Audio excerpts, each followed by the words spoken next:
Hello, welcome to The Wandering Drew. I am Drew. Thank you so much for joining me today. Today I'd like to discuss how to use your Sawyer Squeeze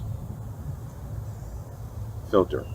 Whether you have the mini or the full size, the concept is the same and the steps are the same. So what I'm going to do very shortly is I'm going to go down here. I'm going to get some water from my water source behind me and I'll show you how to do that. Hope you'll stay tuned. Thank you. So admittedly, today's video won't be very long. I'm going to just discuss using the Sawyer Squeeze, which I think is a very simple system. So I don't think it will need much detailed discussion. So it'll be a short one, hopefully, a surprise for me. So I'll try not to drag it out too much. What we have here is the water source that I'm going to be using.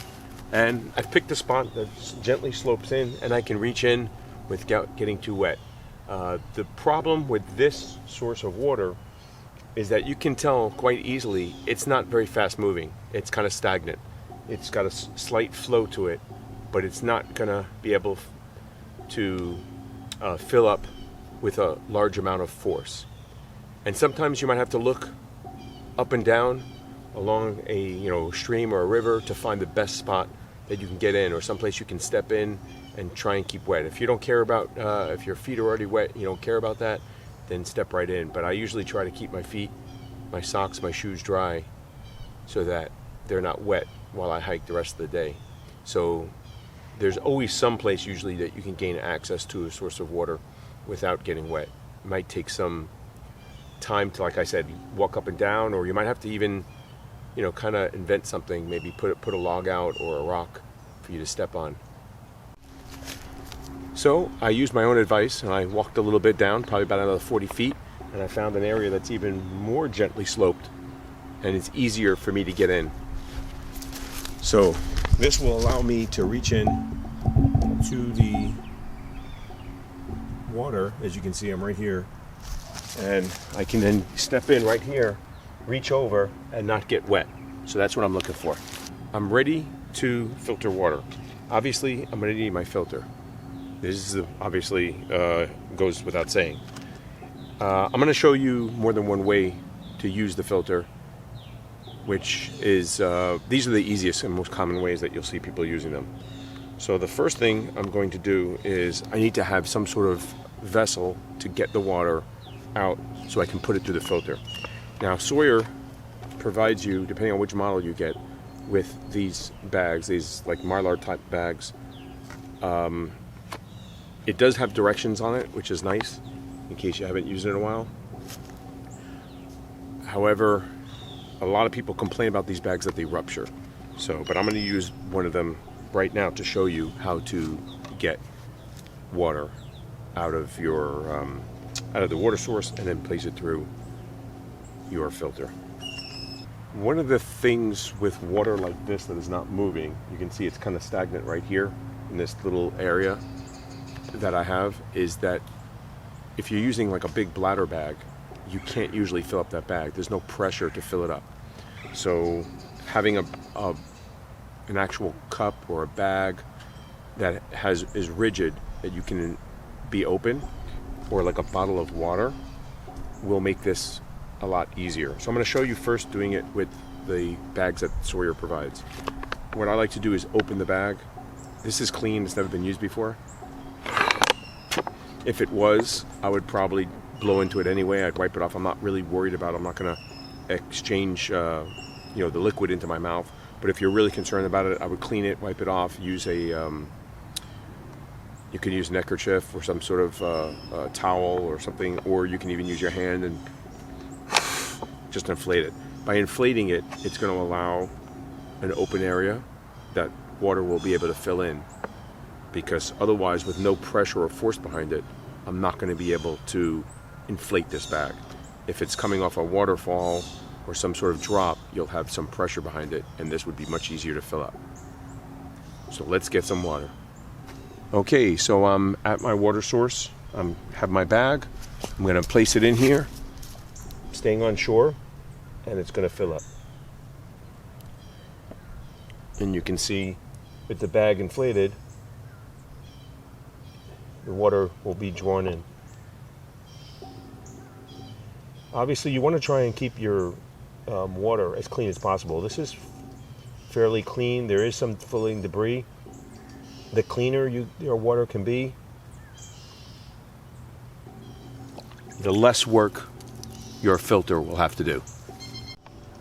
Okay, I just got my water filled up in here.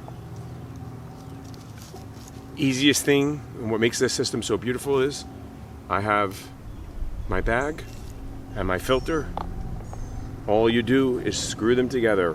Pay attention to the flow arrow in case you didn't have, in case you don't have like this spout on. It should only go on one way. One's obviously a male, one's a female. It should be foolproof. And there's two things that you can do now. You can put on this little blue cap. I place the blue end on the end. This is where clean water comes out. Blue, clean, blue water. There's a gray one that goes on the bottom. Gray is usually water that's dirty, considered dirty. So that would be on the bottom if you're using in an inline filter. So there's another fitting that goes in there. You can't confuse them because one's male, one's female. You can use this blue tip if you want. You can connect a hose to direct it into some other source. The easiest thing to do now is to take this. I would usually do this on the ground, but I don't want to and then you're filtering the water. Gravity is doing this alone. I'm not squeezing at all, and you can see you get some flow. If I want to speed this process up, or as it gets lower, I will have to squeeze the bag to provide some pressure. And you can see here's your water that came out. And it is now safe for you to drink. That's one way to do it. Another way, if you don't want to use this blue directed top, they also provide you with, it used to be a push-pull, but now it's a flip top. And you just open it up and you can drink out of this.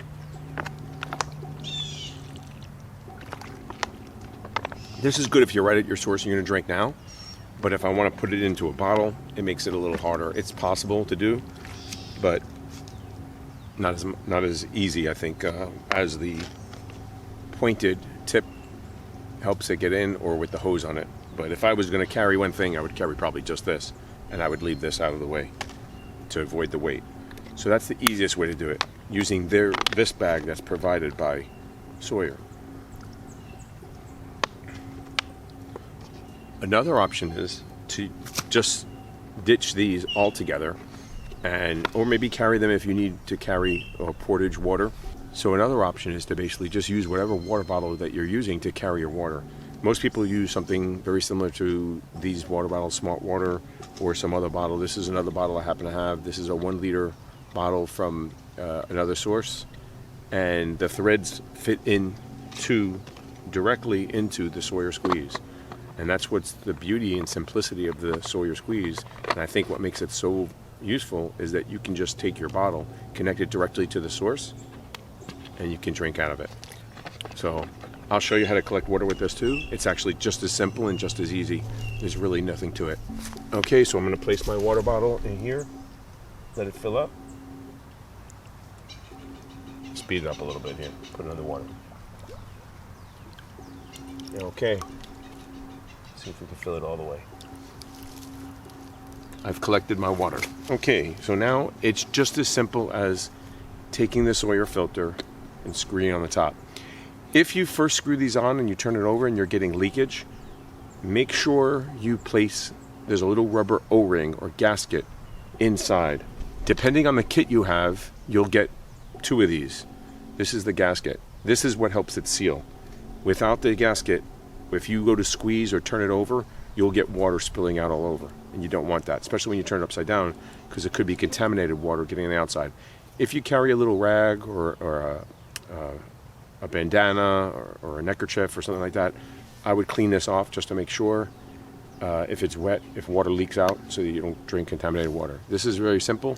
I have my water in here. You can see there's some debris in here actually. I've got a leaf, some other floating debris. The filter's going to stop all that. If I can filter that out before it gets in there, even better.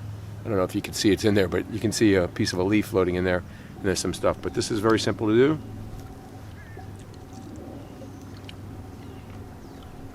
Nothing to it. The importance of being able to squeeze whatever bottle you have is very important, because in the beginning, the water pressure and the weight of the pressure will get the water, but you see how slow that is, and it's actually stopped now, because with the water pulling down in here, you actually have lower pressure here. So it's not going to allow the water to drip out. So what you're going to need to do is be able to squeeze. And that's why it's very important that whatever bottle you're using is something that you can collapse. If it was a hard-sided bottle, like a Nalgene bottle, you wouldn't be able to use this system. It wouldn't work, because the flow is not enough. And you see, I've got some flow right now, but eventually that's going to stop, because there's no air going back in to reduce the pressure up at the top here. So you can see it's kind of petered out already. So that's the problem with the squeeze, is eventually you have to do some work. You have to squeeze. But it's a quite simple system, and it's really almost foolproof. There's very few things that can go wrong in this. This is another bottle that I purchased. Like I said, this is a major chain, carries these. They sell water in 1 liter bottles, and it threads right on as well. So it's quite simple to use. So that's using the flip cap, or you can use the other end, the blue tip end, to direct the water where you want it. So here's how I would normally use it in the field. And you can see I'm squeezing the water with that pointed thing. It makes it a little easier to get it where I want to go. And I'm able to top off my bottles and drink what I need to. The Sawyer Squeeze is such a simple system. It really doesn't require much skill or practice or training or any lengthy parts. There's no moving parts in here, which are great. So it's very durable and very well suited to taking out on a trail in adverse conditions. You don't have to worry about losing stuff. The worst thing you could probably lose is either one of these tips, and it can still be used without it. It just makes it convenient. Or I say the worst part you could probably lose would be that O-ring, because then you're going to get leakage. But they do give you an extra one. You can buy an O-ring. It's a standard size. You can buy one of these from other places if you need to, probably like a garden store, hardware, any place that has like hoses or something. You could probably find another one. But you shouldn't be losing that. Once it's in there, it's pretty well in there, and it's not going to come out. But you can see the white ring in there. So that's what makes this system to me so great, in that it's really very easy to use, and there's not much learning curve on it. Another option you can do is you can fill these up with water. Like I said, if you have a portage or carry water with you, once they're filled up with water, you can cap them and carry them. The same thing with your water. This can be either filtered, and capped off, or you could carry it just capped off with dirty water and then filter it later at camp when you had time or you wanted to. So your choice. Just remember, once you use a bottle for dirty water, it's considered dirty. Don't mix your bottles. That's what's good about the Mylar bags, is you're not going to be drinking out of them. I would not put clean water in these to drink. This would only be for dirty water. So I like to filter my water. I have a separate bag just for dirty water. I never mix and drink out of that directly. It's always filtered first. So that's a good system to get into. Do whatever works best for you, and obviously situation may change and you can adapt to it. But you want to make sure that you never mix your bags, because then you're really defeating the whole purpose of using this filter, because you're exposing yourself to all kind of germs and nasty things that can get you sick or give you some unwanted symptoms out in the woods. The last thing I'm going to discuss is back flushing it, and it's something that you have to do. All filters will get clogged. This is susceptible to it as well because it's all closed. The Mini is even more of an issue. I hear a lot of people complain they clog very, very easy. And all you want to be able to do is carry your Sawyer plunger, which this is the problem, you have to take this with you. And you want to be careful of these fluted areas, because I said that's a weak point. So I usually go past it up to the top. And you're going to take this and mate it into that little pedestal that's the front. It has screw threads on here, but there's nothing to screw into. If you can see the front here, you can see there's a little pedestal there, and it goes right in. And all you want to do is force it this way, as aggressively as you can while keeping it in line. You do need water to do this though. So once again, you should be using filtered water that you've already filtered. You get to pretend like you're on a TV show. Oh, okay, we're ready. So what you want to do is you want to take the syringe, line it up on that pedestal. I like to grab it from both ends and hold it, like my hand stabilizes it, because this is not a very stable position, and you want to push the water out. You don't get a big spray out, but what it does is it pushes any dirt that's lodged in the little folds of the filter generally out.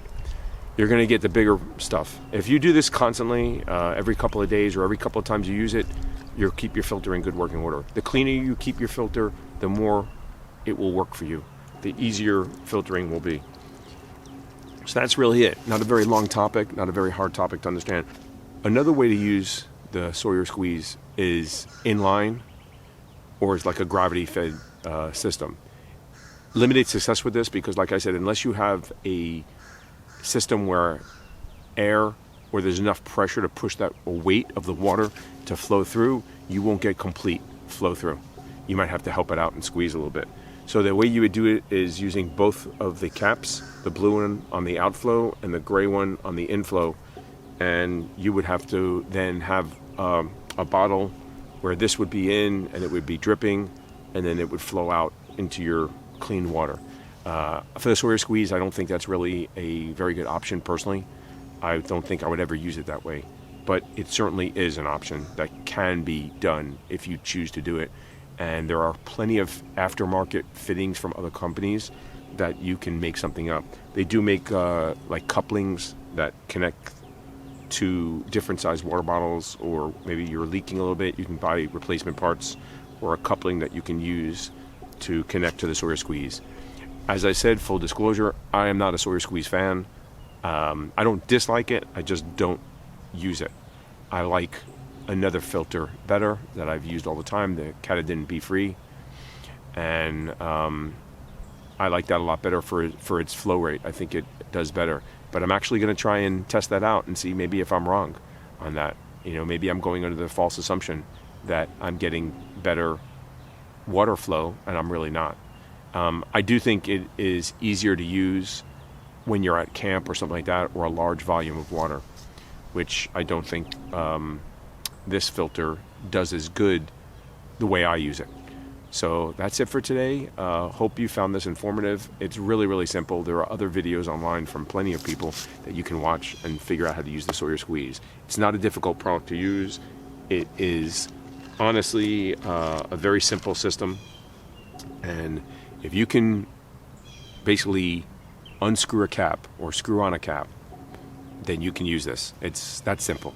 And that is why, to me, it probably remains the most popular filter out on the trails. I don't think you really meet anyone that doesn't either have one or has used one in the past. So it's that popular, and it's that easy, and it's cheap to replace. If something happens to it or you lose it, it's not a big deal. And more importantly, for us hikers, lightweight, small package. Extremely lightweight and extremely small footprint in your backpack. And that is what packers like. So if you're going hiking or backwoods somewhere, you're backpacking, it checks pretty much all the boxes for you. Allows you to filter your water and feel safe, doesn't weigh a lot, and doesn't take up a lot of room, and there's no moving parts to really lose. So that's it for today. Thank you so much for joining me. I appreciate you taking time out of your day to watch these videos. If you like the video, please give a thumbs up, or I love getting comments. Leave a comment below. Till we meet again.